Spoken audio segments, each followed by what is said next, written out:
Hello dear student, कैसे हो आप सभी लोग। उम्मीद करता हूँ सब अच्छे होंगे, सबकी पढ़ाई शानदार चल रही होगी।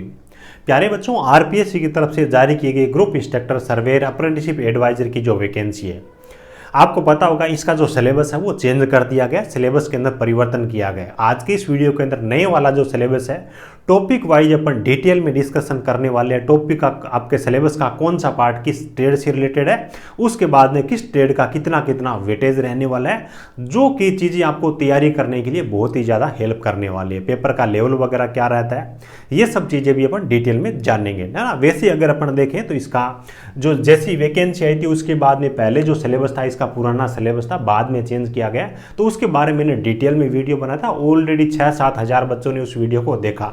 तो हो सकता है बहुत सारे बच्चे ऐसे होंगे जो उसके अकॉर्डिंग तैयारी कर रहे होंगे। तो नए सिलेबस के बारे में अपने को जानना, वीडियो देना बहुत ज़्यादा जरूरी है। एक एक चीज़ को अपन डिटेल में कवर करने वाले, ठीक है। बाकी देखो, कई सारे बच्चे ऐसे जो बाद में पूछते सर एग्जाम डेट चेंज हो गई क्या, ये हो गया क्या, वो हो गया क्या। मैं मानता हूँ जॉब वाले जो कैंडिडेट है वो यूट्यूब वगैरह का यूज कम करते हैं, थोड़ी देर के लिए करते हैं। तो आप चाहो तो टेलीग्राम में ऐड हो जाइएगा। अपना टेलीग्राम चैनल है टेक्निकल जॉब ज्ञान के नाम से, टेलीग्राम में सर्च कर लेना, वीडियो और डिस्क्रिप्शन में लिंक भी मिल जाएगी, क्योंकि वहाँ पे छोटी बड़ी कोई भी अपडेट होती है ना तो वहाँ पे मिल जाएगी, आपको कोई भी अपडेट मिस नहीं होगी। चलिएगा, 1 मिनट का टाइम आपसे फालतू कर लूँगा। 2018-19 वाली जो भर्ती थी जिसका रिजल्ट 24 में है, उसकी कट ऑफ की थोड़ी चर्चा करेंगे। वैसे डिटेल में मैंने इस पर सेपरेट वीडियो भी बनाया, लेकिन वही चीज़ है ना कि हर एक चीज़ को, हर एक वीडियो को हर एक बच्चा नहीं देखता, खासतौर से जॉब वाला। यहाँ पे जो जनरल की कट ऑफ गई थी 60 आपकी 76 के आसपास में थी, 80 की 69 थी, एसटी की 65 थी, ओबीसी की 71 थी और एमबीसी की 72, ईडब्ल्यूएस की 70 थी, एक सर्विसमैन की 68 थी। अब देखो यहाँ पे ये जो कट ऑफ देख करके आपको लग रहा होगा भी कंपटीशन उस टाइम बहुत भयंकर रहा होगा, लेकिन एक्चुअल में चीज़ें ऐसी नहीं है। जितनी तैयारी आप अदर एग्जाम के लिए, जेई वगैरह के लिए करते हो ना, अगर उतनी तैयारी अभी से आप करते हो तो इसकी राजस्थान के अंदर टॉप कर सकते हो, है ना। कंपटीशन इतना कम रहने वाला है। पिछली बार की भर्ती के अंदर मात्र लगभग 3031 बच्चे ही एग्जाम में बैठे थे, जबकि वैकेंसी 34-35 ही वैकेंसी थी। इस बार वैकेंसी इन्होंने डबल कर दी, 68 वैकेंसी, और उसके बाद वेटिंग लिस्ट और आती है। दो पेपर पैटर्न का अपन जो सिलेक्शन प्रोसेस है थोड़ी सी तुलना करते हैं ताकि इसका राज आपको पता चलेगा। पिछली बार जो भर्ती थी 18 में भर्ती निकली थी, 24 के अंदर भर्ती कंप्लीट हुई थी, कोर्ट के अंदर भी गई थी, बहुत सारी अनियमितता थी, जिसका रिजल्ट ये है। एग्जाम का वेटेज मात्र 40% था। एकेडमिक के यानी कि 10th के 5 नंबर, 12th के 5 नंबर, आईटी डिप्लोमा बीटेक के उसके भी अलग से 10 नंबर थे। अब कोई मान लीजिए कि 10th के जिस टाइम 10th की 12th की उस टाइम उसके नंबर कम थे, तो अब वो मेहनत करके भी कुछ नहीं कर सकता, ये इस प्रकार की चीज़ थी। उसके बाद इंटरव्यू के भी 40% नंबर थे। विवादों में भी ये चीज़ रही। स्टार्टिंग के अंदर इन्होंने रिजल्ट जारी किया नहीं, बच्चों को नंबर दिखाए नहीं, आंसर की जारी किए नहीं, और उसके बाद में डायरेक्ट इन्होंने लोगों को इंटरव्यू के लिए बुला लिया। उसके बाद में कोर्ट ने बोला भाई आप ऐसे गुपचुप तरीके से नहीं कर सकते, पहले सबके नंबर दिखाओ, आंसर की जारी करो, उसके बाद में लोगों को इंटरव्यू के लिए बुलाओ। तो कुछ इस हिसाब की चीज़ें हुई थी, जिसका परिणाम ये था। लेकिन एक्चुअल के अंदर जो फेयर चीज़ अपने को देख रही है वो ये है, मात्र और मात्र 150%, 150 नंबर के प्योर आपके टेक्निकल के, न राजस्थान जी के, न इंग्लिश, न मैथ, न रीजनिंग। 150 नंबर टेक्निकल में जो अच्छा स्कोर कर जाएगा वो 4800 ग्रेड पे की नौकरी पा जाएगा। 44,000 से ज़्यादा आपकी बेसिक पे, 80,000 से ज़्यादा आपकी सैलरी। तो जो बच्चा इस बार 150 नंबर में से अच्छा स्कोर कर जाएगा वो ये कर लेगा। और पिछली बार का जो पेपर है, पेपर आपको टेलीग्राम में मिल जाएगा, मैंने शेयर कर रखा है, पीडीएफ डाउनलोड कर लेना। अगर केवल पेपर के आधार पर भर्ती होती है, पिछला अगर पेपर होता है तो 76 तो दूर की बात है, यहाँ पे 66 भी कट ऑफ नहीं जाएगी, इतना कम यहाँ पे मेरिट रहती है। बाकी कितने क्या फॉर्म भरे जाएंगे उसके बारे में आरटी का जैसे ही रिप्लाई आएगा टेलीग्राम में आपको अपडेट दे दूंगा, यूट्यूब पर भी वीडियो बना दूंगा, कोई दिक्कत नहीं है। अब आपके पास में 6-7 महीने का जो टाइम है, किसी भी जॉब में हो, कितना भी बिजी शेड्यूल है, आप मेरे कहने से डेली 2-3 घंटे की पढ़ाई कर लीजिएगा फोकस करके। कितने आपको सब्जेक्ट दिख रहे होंगे, लेकिन बहुत ज़्यादा डीपली नहीं, इतना आप पढ़ोगे ना तो मेरिट चाहे कितनी जाए 100% आपकी नौकरी लग जाएगी। अब तैयारी कहाँ से करें सर इसके लिए? देखो, आप जहाँ से मर्जी है करो, मार्केट के अंदर इस चीज़ के भरोसे नहीं रहना कि कोई इस प्रकार की बुक आएगी जिसके अंदर सभी सब्जेक्ट रहेंगे, या फिर कोई ऐसा कोर्स लेके आएगा जिसके अंदर सभी सब्जेक्ट पढ़ाएंगे। ये चीज़ें पॉसिबल नहीं है, क्योंकि 8-10 यहाँ पे फैकल्टी की जरूरत रहती है। हमने इसके नोट्स प्रोवाइड करवा रखे हैं, हैंड रिटन नोट्स है 2 पार्ट के अंदर, वॉल फर्स्ट और वॉल सेकेंड, आरपीसी के नए सिलेबस के अकॉर्डिंग है। देखो, हमारे लिए पॉसिबल ये चीज़ चीज़ इसलिए हुई क्योंकि आईटी के अलग अलग ट्रेड के लिए fitter, Turner, machinist, electrician, motor mechanic, diesel mechanic, है ना, इन सब के लिए, जेई इलेक्ट्रिकल के लिए, जेई सिविल के लिए हम ऑलरेडी नोट्स प्रोवाइड करते हैं। तो इसलिए हमारे लिए ये चीज़ ईजी थी, हमने प्रोवाइड की है। बहुत ही अच्छा कंटेंट आपको मिलेगा। वीडियो को डिस्क्रिप्शन में आपको ऐप की लिंक मिल जाएगी, हमारी वेबसाइट की लिंक मिल जाएगी ना, टेक्निकल जॉब ज्ञान के नाम से ऐप है और टेक्निकल जॉब ज्ञान .in के नाम से वेबसाइट है, वहाँ से आप ऑर्डर कर सकते हो। कई सारे बच्चों ने नोट्स मंगाए, बहुत अच्छा रिस्पॉन्स रहा है। देखो, अगर आप टाइम अपना बचाना चाहते हो, उस माथापच्ची से बचना चाहते हो भी कौन सा सब्जेक्ट के अंदर कौन सा टॉपिक है, कहाँ से सर्च करें, ये है वो है, तो आप, हमने ऑलरेडी इस चीज़ पे मेहनत कर रखी है, इसका आप फायदा उठा सकते हो। आज जाइए अपन डिस्कशन कर लेते हैं अपन जो आपका नए वाला जो सिलेबस है उसके बारे में। इसको समझना बहुत ज़्यादा जरूरी है और इतना क्लियर कर दूंगा कि एक तरीके से आपके हाथों पे हो जाएगा कि कौन सी चीज़ है और कौन कौन सी ट्रेड का सिलेबस है। आज जाइए, आपके सिलेबस का पॉइंट नंबर फर्स्ट है, इसके अंदर आप देखोगे स्टार्टिंग के अंदर सेफ्टी से संबंधित चीज़ है, फर्स्ट एड से संबंधित चीज़ है, फायर सेफ्टी से संबंधित चीज़ हो गई, इलेक्ट्रिकल शॉक से संबंधित चीज़ें हो गई, ये चीज़ें दे रखी है। उसके बाद जो चीज़ें स्टार्ट होती है फैक्ट्री एक्ट से संबंधित होती है, अलग अलग अप्रेंटिसशिप एक्ट है उनके अंदर जो अमेंडमेंट किए गए, संशोधन किए गए, वो सारी चीज़ें आपको यहाँ तक देखने को मिलेगी। बच्चे बोलते हैं कि सर ये चीज़ें कि अप्रेंटिसशिप वगैरह सारी चीज़ें मिलेगी, अप्रेंटिसशिप हो, फैक्ट्री एक्ट हो, इंडस्ट्रियल इंजीनियरिंग हो, नोट्स के अंदर सब दे रखा है। यहाँ तक चीज़ें ये होगी। उसके बाद में आपका इंट्रोडक्शन ऑफ इंडस्ट्रियल इंजीनियरिंग, यहाँ से लेकर के यहाँ तक की चीज़ें हैं, ये आपके इंडस्ट्रियल इंजीनियरिंग के जो कि मैकेनिकल का एक पार्ट है।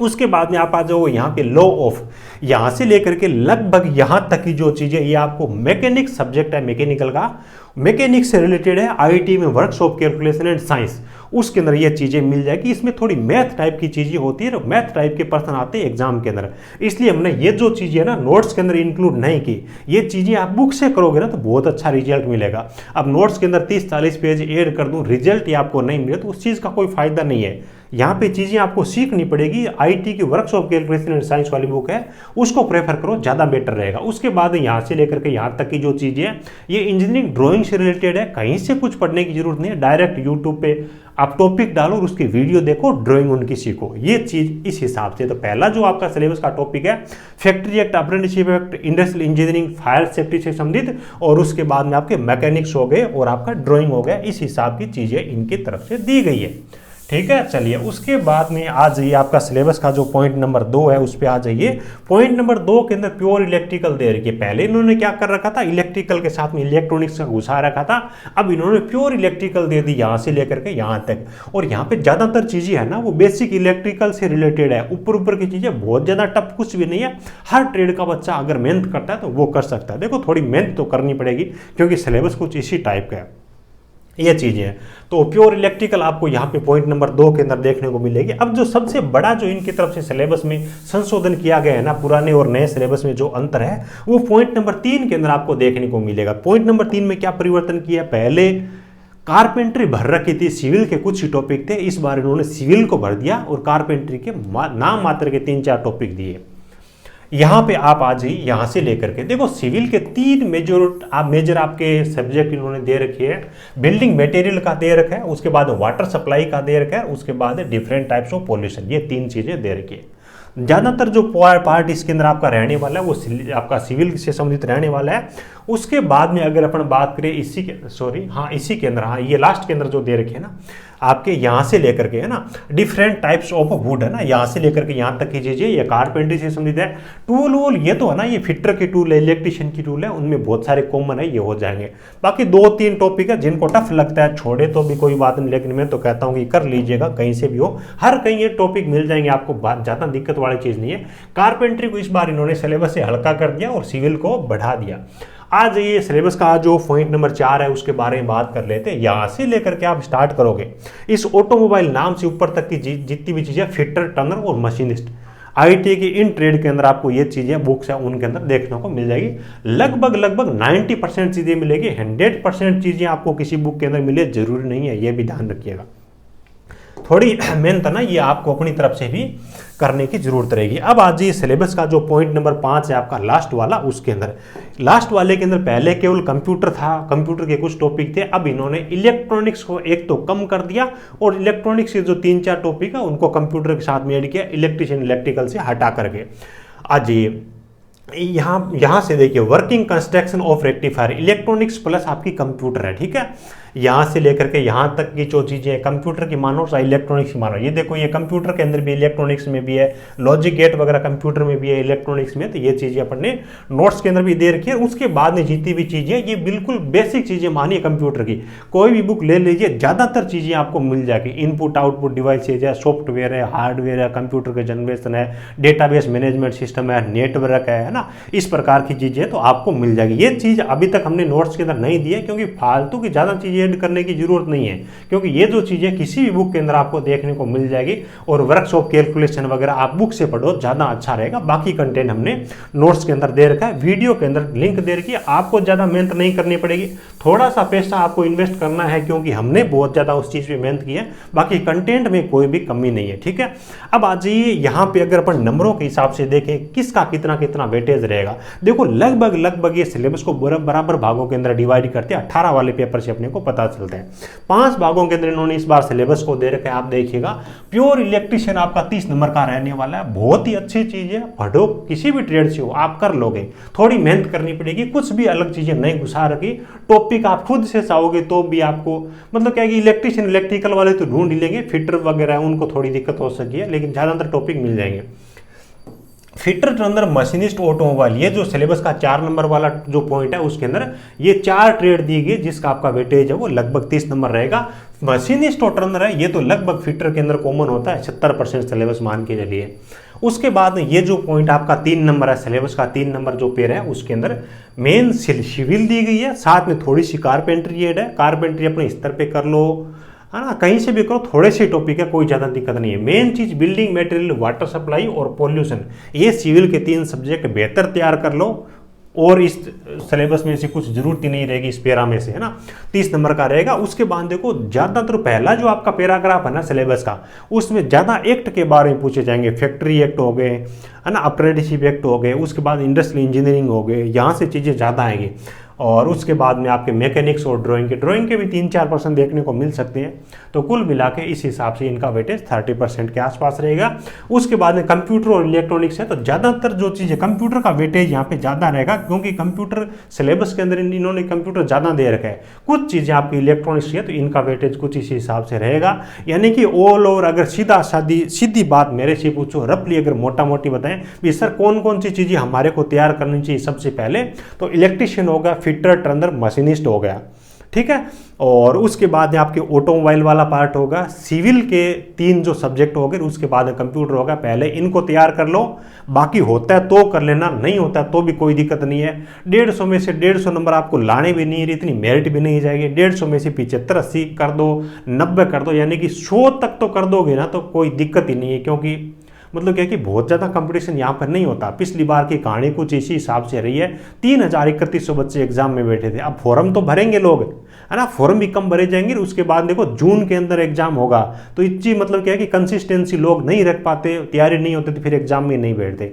अभी से तैयारी स्टार्ट करो, 2-2, 3-3 घंटे ही पढ़ो, लेकिन कंटिन्यू पढ़ोगे, इस एग्जाम के अंदर, इस भर्ती के अंदर आप सिलेक्शन ले लोगे, ठीक है। सबसे पहला आपका काम है इसका कंटेंट आपको अच्छी तरीके से कलेक्ट करना।